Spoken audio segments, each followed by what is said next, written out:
Oke, halo semuanya. Balik lagi di Zoom gua kali ini. Sekarang aja gue bakal sharing paper gue yang kemarin top 9 lah ya dari 31. Sebenarnya kan kalau final tuh kebanyakan top 10 ya, tapi di lomba ini yang diambil cuma 7 kan. Jadi kayak hampir banget kan. Ya udah as an appreciation dan juga giving back itu gue bakal share kasus tentang Alobank. Nah, di sini gue nggak akan share kasusnya secara eh, komplit ya karena kan memang itu sebenarnya rahasia konsumen rahasia si pengusahanya, jadi gue pengen kasih tahu aja beberapa question yang sebenarnya biasanya di landingin sama panitia lomba atau jurinya kayak gitu. Nah, ini ada beberapa hal yang insya Allah sih sebenarnya bertahap ya, gampang gitu istilahnya, karena kan kalau teman-teman tuh sebenarnya disuruh nyari latar belakang masalahnya kayak gitu kan.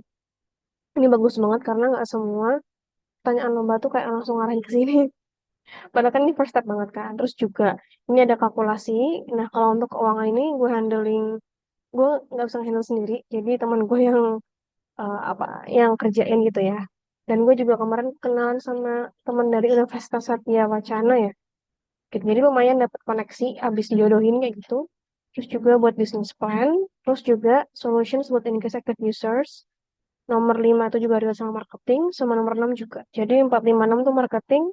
Nomor 3 itu business development. Kalau yang nomor 2 ini financial gitu ya. Yang pertama ini istilahnya cuma nyari masalah, Kak, gitu. Tapi sebenarnya nyari masalah pun nggak sesimpel itu loh guys. Kita langsung aja ya. Nah, ini judulnya seperti biasa. Nah, ini untuk abstraknya seperti inilah ya. Kayak essay pada umumnya. Terus kita kasih tahu company background seperti yang gue biasa ingetin ke orang-orang.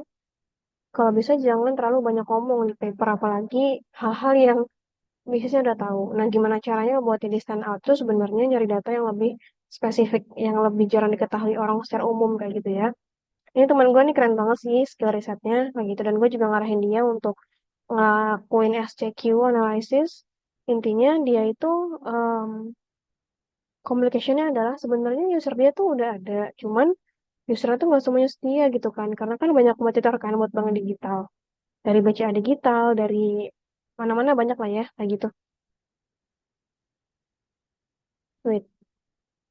Nah, habis itu jadi gimana caranya active usernya tuh naik gitu kan, tapi nggak naik doang tapi juga setia kayak gitu. Nah, ini kita coba kaitin ada yang user experience, promotional related, sama marketing related. Oke, jadi ini kayak skripsi ya, ada literatur review juga guys. Nah, ini dia cakep sih nyari referensinya, kalau gue ogah masih mager gitu ya. Nah, ini kita juga di tengah kehidupan waktu kita juga ada research results ala bank. Jadi di sini menjadi landasan kita ini kalau mau strategi itu dari mana kak gitu kan. Apakah Anda mengetahui Alobank, apakah Anda menggunakan. Nah, sebenarnya dari sini tuh ini sudah bisa menjadi kunci jawaban untuk yang tadi soal brand awareness. Kalau misalnya di sini ternyata dari hasil jawabannya itu brand awareness rendah, berarti kan bisa jadi data kan. Nah, ini sampai bawah, apakah Anda mengetahui, terus aku mau nanyain tentang persepsi mereka sebenarnya sepenting apa sih bank digital di kehidupan mereka. Kayak gitu ya. Nanti yang mau bisa minta aja akses ke aku buat PDF-nya. Nah, dia intinya ini pertanyaan-pertanyaan yang sebenarnya customize. Aku nggak pakai teori apapun, cuman aku cuma pengen tahu data-data yang bisa bantu aku menjawab soal di paper. Kayak gitu ya, guys. Oke. Nah, selanjutnya juga ada SWOT. Nah, aku juga bilang ke temanku bahwa kamu harus mencari SWOT yang tidak umum ya, yang lebih detail kayak gitu. Nah, ini untuk marketing mix 4P, mungkin beda sama kayak video sebelumnya. Aku sebenarnya juga agak ngangong ya sama produk dan services keuangan ya. Jadi aku sendiri yang mencukupkan, kayaknya udah cukup segini sih. Nanti kita jabarin di bawah kayak gitu ya untuk inovasi-inovasinya. Nah, ini untuk analis kompetitor, seperti biasa aku minta tolong untuk membedakan USP-nya. Sebenarnya ciri khas dari pesaing itu seperti apa kayak gitu. Terus juga strengths and weaknesses-nya.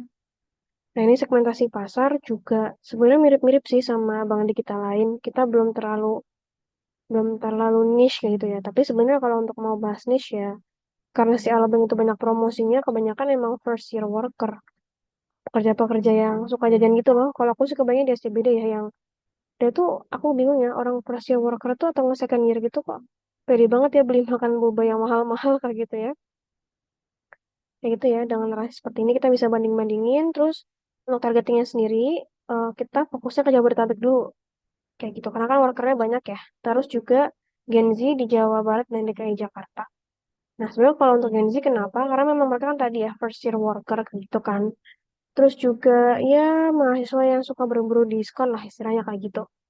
Nah, ini untuk positioningnya, kalau misalnya simbol positioning, kan dari brand key message-nya kan all for one for all. Jadi Alobank ini sebenarnya nggak sensitif terhadap pasar, semua orang tuh bisa pakai kayak gitu ya. Terus juga functional positioning juga dia transfer fee-nya tuh gratis kan. Itu jadi satu keunikan fungsi tersendiri. Nah, terus untuk experiential positioning juga, ratingnya juga nggak parah-parah banget lah di App Store kayak gitu ya. Dengan harapan nanti ke depannya dia bisa lebih fun gitu pembawaannya. Kenapa? Karena sebenarnya ini kan bisnis bank itu kan bisnis jasa ya. Tapi ketika semua terdigitalisasi tuh rasanya kayak sepaneng gitu loh, kayak nggak kerasa feel-nya. Padahal kan kalau untuk bank kita kan perlu trust, perlu kenyamanan yang itu perlahan-lahan dibangun kayak gitu ya. Nah, terus ini juga ada research from results, kita nyari intisarinya aja gitu ya. Ternyata banyak loh hal-hal yang membuat orang tuh jadi mager pakai bank digital kan dari UX-nya. Terus juga kurang edukatif dan kreatif dalam mengajari konsumennya kayak gitu. Terus juga orang sih pengennya gini, kalau lo mikir aplikasi lo pengen rame banget ya, orang pada setia di situ ya udah kita banyakin fungsi-fungsi yang membuat orang tuh makin lama ada di sana gitu kan. Misalnya kayak games berhadiah, terus juga chat platform yang interaktif gitu kan, headline berita, financial managing applications dan lain-lain. Nah, terus juga banyak banget sebenarnya cara mengkonekkan bisnis dengan konsumen, tapi bukan lewat penjualan ya, tapi lebih lewat interaksi secara emosional. Entahlah, mungkin dia, aku nggak tahu prinsipnya Alobank mau seperti apa, apakah mau coba masuk ke pasar lewat offline, tapi saranku ya emang harus mau nggak mau gitu ya. Karena kan kita di Indonesia kan komunal ya orang-orangnya. Terus juga educative content itu jadi hal yang urgent. Terus juga ada brand ambassador yang gak mesti artis, tapi dia itu influencer yang suka ngajarin tentang financial issues kayak gitu ya. Dan ternyata orang-orang tuh pakai bank digital tuh karena ngomong-ngomong, bukan karena kalau siapa bukan, tapi karena ngobrol gitu ya, word of mouth.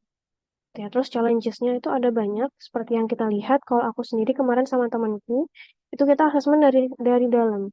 Jadi kita menotis pertama itu ada lack of emotional presence yang kayak tadi aku bilang, karena lagi-lagi kan orang tuh juga beli digital bank tuh bukan karena logikanya itu gratis gitu loh.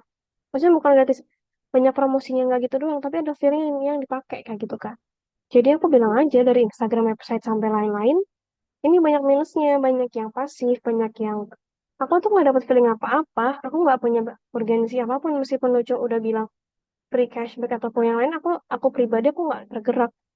Mungkin ada sesuatu kan, apa campaignnya kurang ngena, kurang konsisten ataupun kurang relate ke aku kayak gitu. Ya guys. Nah, external side-nya juga ini ada feature limited, UX-nya itu kurang seamless ya, agak sepaneng, dan integrasi dan kolaborasi juga kurang dengan yang lain kayak gitu ya.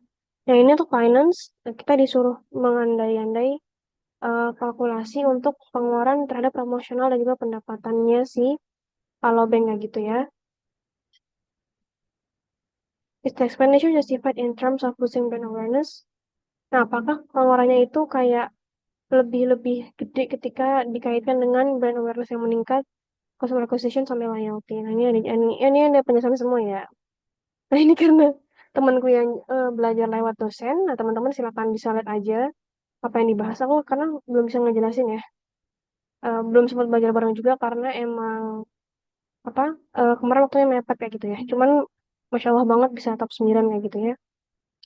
Oke, lanjut aja. Nah, untuk business development, kalau terkait bisnis plan sendiri, ya udah aku langsung bangun BMC aja. Nah, kira-kira inovasi apa nih yang mau ditaruh di aspek-aspek tertentu di bis plan atau bis model kanvasnya Alobank yang sekarang kayak gitu. Nah, buat kedepannya ya kan ada kan event-event yang cukup masif gitu ya, misalnya kayak World Cup, Christmas Eve, City Marathon, New Year's Eve sampai yang lain kayak gitu kan.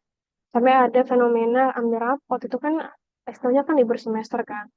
Ya udah kita bisa collab sama banyak pihak gitu ya, misalnya dari akademik gitu ya, kita bisa collab sama community service. Jadi eh, apa si Alobank ini bisa menyasar ke unbank unbanked people itu kan banyak ya, orang-orang yang belum dapat akses ke bank. Nah, udah deketin aja lewat orang-orang KKN kayak gitu ya. Terus juga ada ALOS kan, jadi kayak stand edukatif di kampus-kampus kayak gitu kan. Terus juga deketin financial communities, terus juga datengin tamu dosen ya di jurusan-jurusannya. Ada juga inisiasi mentorship yang private dan paid buat teman-teman yang mau kuliah, lagi kuliah dan mau lulus kayak gitu.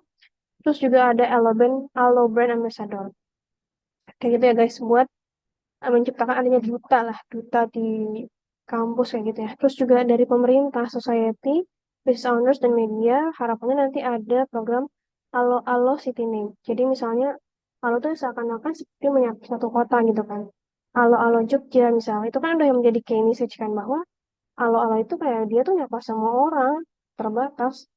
Semua pihak bisa lo pakai Alo kayak gitu ya. Nah ini aku juga terinspirasi sama Mak Livin by Mandiri karena pas itu dia sempat ekspansi banknya dengan cara ngundang ngobrol sore semaunya podcast Putri Tanjung, terus ngundang artis beken kan, itu cuman bayar 200.000. Aku udah dapet power bank dan bisa ketemu sama artis-artisnya. Cuman aku wajib buka rekening Mandiri saat itu. Kayak gitu ya, jadi ada paksaan juga. Ada kayak activities customer relationships juga, nanti dijelasin di bawah. Terus juga ada key resources-nya, cost structure, value proposition, sama customer segments kita highlight gitu ya. Kita pengennya ada game feature yang nanti outputnya itu ada XPs yang bisa ditukar ke produk-produk yang kekinian. Sama juga ada pop-up notification, jadi orang tuh selalu terganggu gitu loh dengan adanya aplikasi itu dan bukan ada install guys outputnya, tapi makin dikepoin. Sama ada seamless data verification karena kan kalau bank digital otomatis yang pakai itu kan Gen Z ya sama Gen Alpha. Nah itu kan kita pasti udah punya behavior yang lain ya. Kayak misal pengen instan banget dan lain-lain gitu. Nah untuk marketing campaign ini ada reach dari campaign Alo Serba Bisa. Kita bakal collab sama banyak call yang lucu-lucu untuk menggambarkan bahwa enakan nih pakai Alobank ya gitu ya dalam kesehariannya karena mereka suka pakai konten storytelling di setiap hari kayak gitu ya. Juga mereka akan review storytelling, challenge followers untuk memperkaya apa ekstensi ya kalau mau komentar di Alobank dan lain-lain. Juga ada Alo Marathon, kenapa? Karena banyak ya orang-orang yang suka lari gitu ya. Ya udah, kita bisa collab sama eh, produk yang biru-biru yang value-nya sama atau warnanya sama kayak gitu dan mereka bakal dapat hadiah dan mereka juga harus daftar lewat aplikasinya Alo kasarnya kayak gitu. Terus juga ada Convert Alo Future Leaders, jadi ini kayak UFLL sebenarnya nanti bakal mengundang banyak mahasiswa berprestasi untuk jadi salah satu agennya Alo Bank gitu ya, tapi syaratnya pakai ribbon, campaign dan lain-lain kayak gitu. Terus ya nanti mereka bakal ngerjain case-nya Alo Bank terus dapat kesempatan manajemen trainee sampai worker fix gitu ya, nggak permanent worker lah kayak gitu ya. Nah, terus buat engage sebenarnya Alabang ini kan punya banyak karyawan ya, atau mungkin punya banyak mitra.